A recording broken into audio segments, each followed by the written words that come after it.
This week, we round out the 6-part series on Manly P. Hall's Occult Anatomy of Man. This week, we read Part 6. Technically, its own text, which shows up as an addendum to the book, titled Occult Masonry. What are the occult teachings within Masonry? Well, Manly P. Hall's not really going to tell you what they are, but he sure does dance around it with some very poetic sentences. He even talks about riding the goat and the lost word. But what is occult masonry in relation to the occult anatomy of man?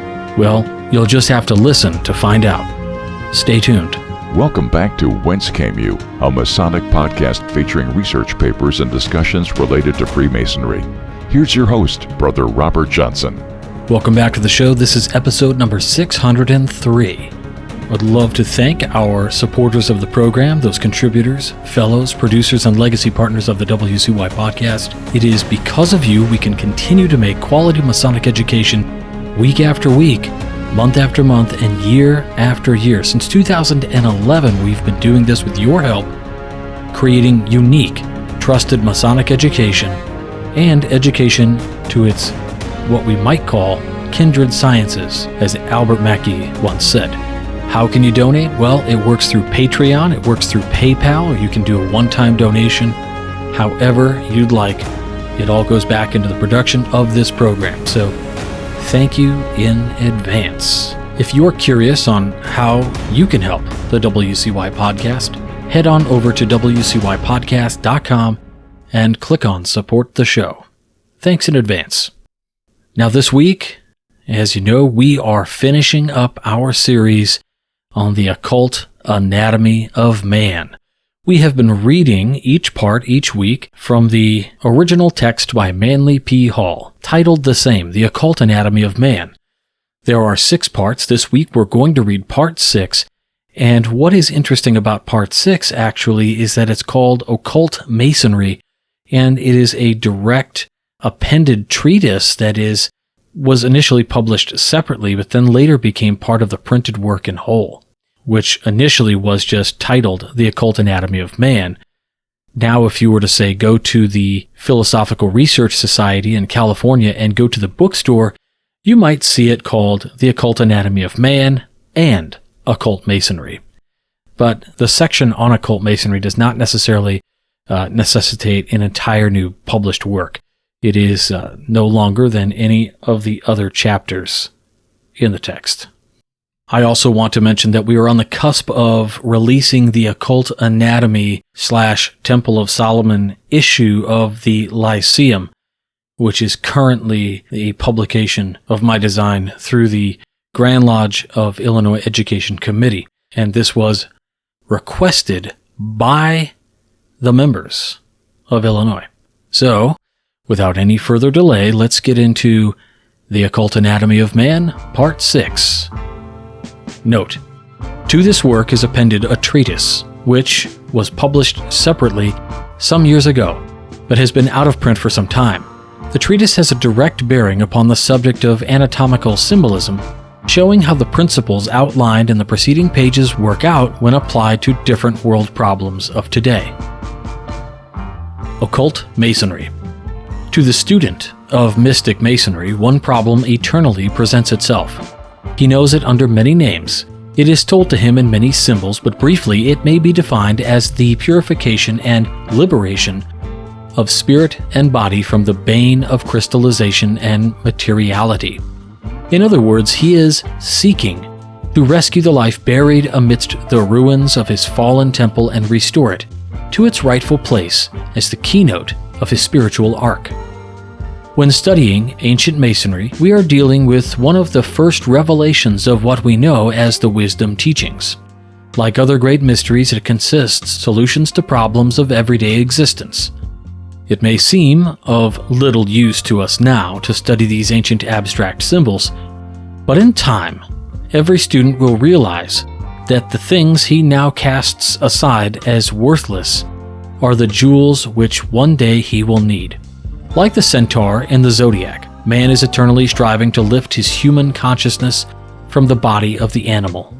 And in the 3-runged ladder of masonry, we find the 3 great steps which are necessary for this liberation. These 3 steps are the 3 grand divisions of human consciousness. We can briefly define them as materiality, intellectuality, and spirituality. They also represent action on the lowest rung, emotion on the central, and mentality on the highest. All human beings are lifting themselves up to God by climbing these 3 steps that lead to liberation. When we have united these 3 manifestations into a harmonious balance, we then have the flaming triangle. The ancients declared God, as the dot in the circle, to be unknowable, but said that he manifested through his 3 witnesses, the Father, the Son, and the Holy Spirit. Now the same is true with man. The part of God which is within each of us can manifest only through his 3 witnesses. The Father manifests through our thoughts, the Son through our emotions, and the Holy Spirit through our actions. When we balance our thoughts, our desires, and our actions, we have an equilateral triangle.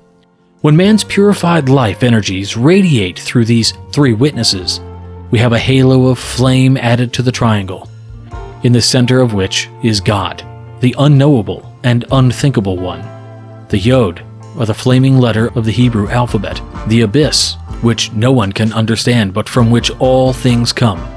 The life of this unknown pours outward through the triangle, which in the higher degrees is surrounded by a halo of flame.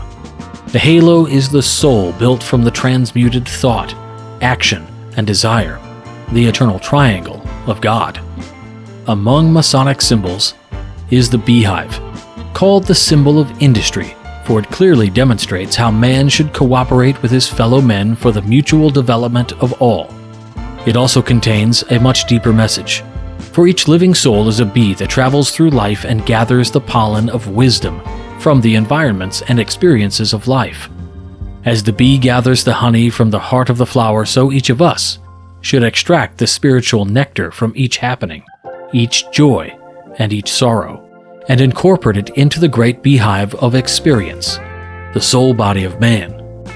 In the same way, it is said that the spiritual energies in man eternally take the life forces he is transmuting and carry them up into the beehive in the brain, where is kept the honey of oil, necessary for the sustenance of life.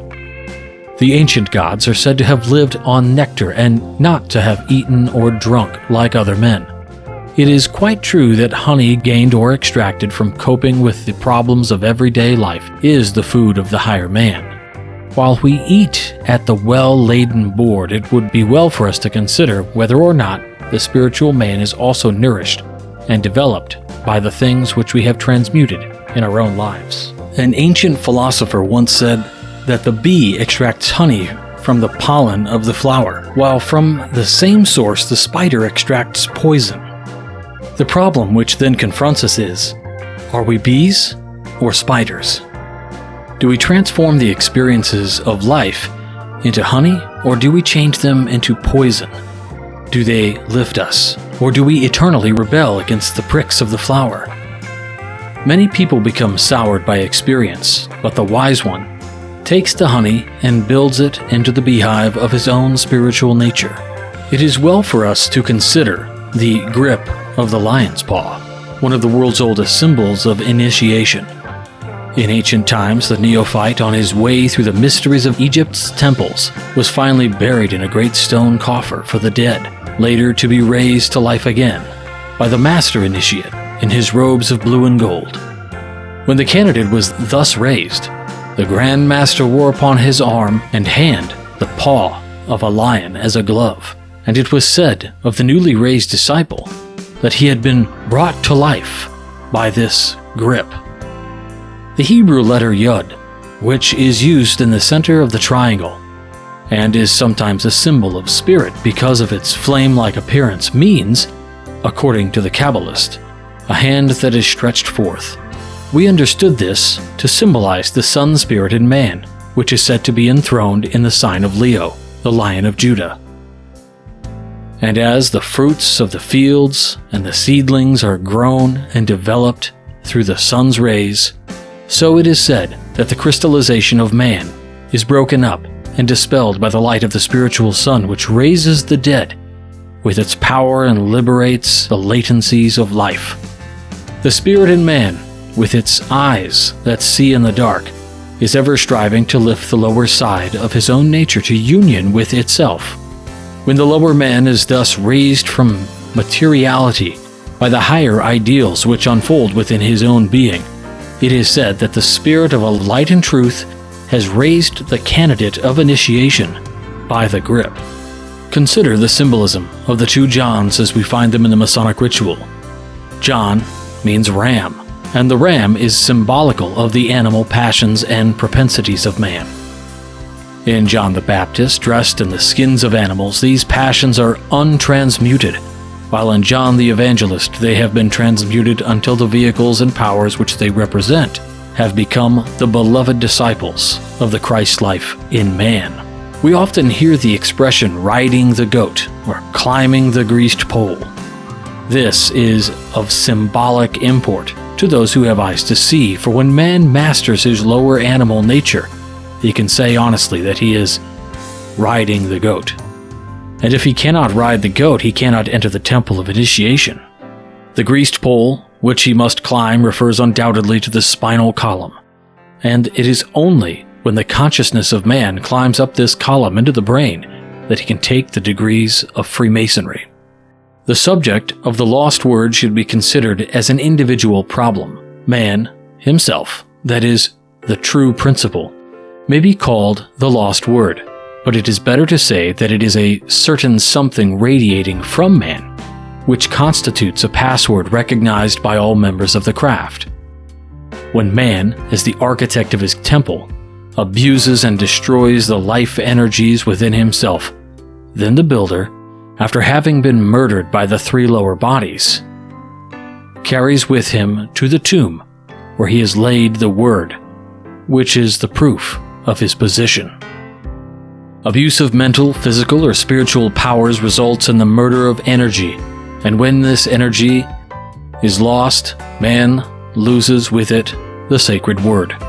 Our lives, our thoughts, desires, and actions are the living threefold password by which a master builder knows his kin, and when the student seeks admittance to the inner room, he must present at the temple gates the credentials of a purified body and a balanced mind. No price can buy this sacred word, no degree can bestow it. But when within ourselves the dead builder is raised to the life once more, he himself speaks the word. And upon the philosopher's stone, built within himself, is engraved the living name of the divine. It is only when this builder is raised that the symbol of mortality can be changed into those of immortality. Our bodies are the urn containing the ashes of Hiram, but our lives are the broken pillars, crystallization is the coffin, and the disintegration is the open grave. But above all is the sprig of evergreen promising life to those who raise the serpent power, and showing that under the debris of the temple is buried the body of the builder, who is raised when we liberate the divine life which is locked within our material natures. There are many of these wonderful Masonic symbols handed down to us from the forgotten past, symbols whose meanings, long lost, have been buried beneath the mantle of materiality. The true Mason, the child of light, still cries out for liberation, and the empty throne of Egypt still waits for the king of the sun, who was killed. All the world still waits for the Balder the Beautiful to come to life again, for the crucified Christ to roll away the stone and rise from the tomb of matter, bringing his own tomb with him. When a man has so lived that he can understand this wonderful problem, the great eye of the center of consciousness is enabled to see out through the clean glass of a purified body. The mysteries of true Masonry, long concealed from the profane, are then understood, and the new master, donning his robes of blue and gold, follow in the footsteps of the immortals who are climbing, step by step, the ladder leading upward to the 7 stars. Far above, the Ark, the source of life, floats over the waters of oblivion on high, and sends its messages down to the lower man through the cable tow. When this point is reached, the door in the G is closed forever, For the dot has returned to the circle. The threefold spirit and the threefold body are linked together in the eternal seal of Solomon. Then does the cornerstone, which the builder rejected, become again the head of the corner and man. The capstone, long missing from the universal temple, is again in place. The daily occurrences of life are sharpening our senses and evolving our faculties. These are the tools of the craft, the mallet, the chisel, and the rule. And with these self-developed tools, we are slowly truing the rough ashlar or cube into a finished block for the universal temple. It is only then that we become initiates of the flame, for only then does light take the place of darkness. As we wander through the vaulted chambers of our own being, we learn the meaning of the vaulted chambers of the temple, and as the initiatory ritual unfolds before our eyes, we should recognize in the recapitulation of our own being the unfoldment of our own consciousness and the story of our own lives. With this thought in mind, we are able to understand not only why the Atlanteans of old worshipped the rising sun, but also how the modern Mason symbolizes this sun as Hiram, the highborn, who, when he rises to the top of the temple, places a golden stone upon it and raises to life all things in man. Well, there you have the full 6-part series. For a list of each episode, check the show notes. As I mentioned in a previous episode, I really was looking forward to finishing this up, not because I did not enjoy it, but because I was excited to share a ton of images I have collected over the years which relate to this idea of the occult anatomy in man. Many of you have seen some of these images before, but I guarantee many of you have probably not. So they will be there. It has been a goal for a very long time to be able to read this over the show and to do this episode by episode, and I'm glad I was finally able to do it. I will also share a link to the PDF version that we read from, which does contain a couple of intricate images, probably some of the better ones that have been produced over the years, and I would urge you to check them out. Any of the conversations that we have in the Craftsman Plus Facebook group will, of course, stay there. Please don't, share the images that others share within the group outside unless you get permission to do so. That being said, this last part of this book, part 6, was the addendum. It was a standalone lecture that seemed to be short enough to sort of fit in the back of this book. In fact, if you buy this book at the Philosophical Research Society, the contents of the book are part 1, 2, 3, and 4, and 5. Occult Masonry is not titled part 6. It's just standalone. All that said, I want to thank one more time our producers, fellows, contributors, and legacy partners. If you are curious on how you can help this program create awesome Masonic content, please visit wcypodcast.com and click on support the show to see your options. Or if you just want to go straight to Patreon, it's patreon.com/WCYpodcast. And that's it for this week. So until next week, stay on the level. For Whence Came You, I'm Robert Johnson. Take care. You've been listening to Whence Came You, a Masonic podcast featuring research papers and discussions related to Freemasonry with your host, Brother Robert Johnson. Be sure to join us for our next edition.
WCY Media.